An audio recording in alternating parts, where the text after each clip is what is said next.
नमस्कार दोस्तों, स्वागत है आपका हमारे चैनल में, जहां हम धर्म से जुड़ी हुई चीज़ों के बारे में चर्चा करते हैं। जब हम महाभारत की बात करते हैं तो हम कर्ण के बारे में ज़रूर सुनते हैं। कर्ण वैसे तो कुंती पुत्र थे, लेकिन उन्हें सूर्य पुत्र भी कहा जाता था।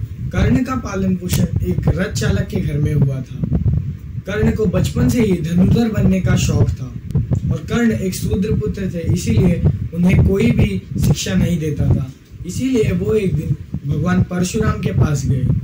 उन्होंने भगवान परशुराम को विश्वास दिलाया कि वो एक ब्राह्मण पुत्र है, क्योंकि भगवान परशुराम ने व्रत लिया था कि वो सिर्फ ब्राह्मणों को ही शिक्षा देंगे।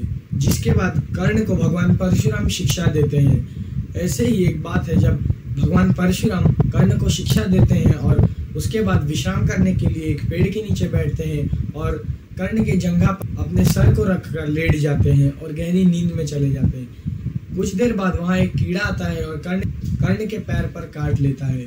कर्ण को थोड़ा थोड़ा खून बहने लगता है।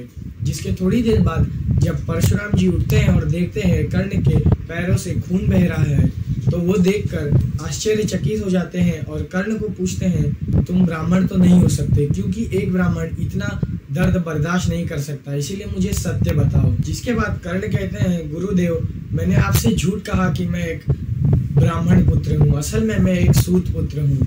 मुझे लगा आप मुझे शिक्षा नहीं देंगे, इसीलिए मैंने आपसे असत्य कहा। जिसके बाद भगवान परशुराम कहते हैं, पुत्र, मैं किसी जाति का विरोधी नहीं हूँ, मैंने तो बस एक व्रत लिया है कि मैं सिर्फ ब्राह्मणों को शिक्षा दूंगा। अगर तुमने मुझे सत्य पहले ही बता दिया होता तो मैं तुम्हें किसी योग्य गुरु के पास भेज देता। परशुराम जी कहते हैं, कर्ण जाओ, जीवन में तुम्हारे एक ऐसा क्षण आएगा जब तुम्हें इस शिक्षा की सबसे ज़्यादा ज़रूरत होगी और तुम अपनी शिक्षा को भूल जाओगे।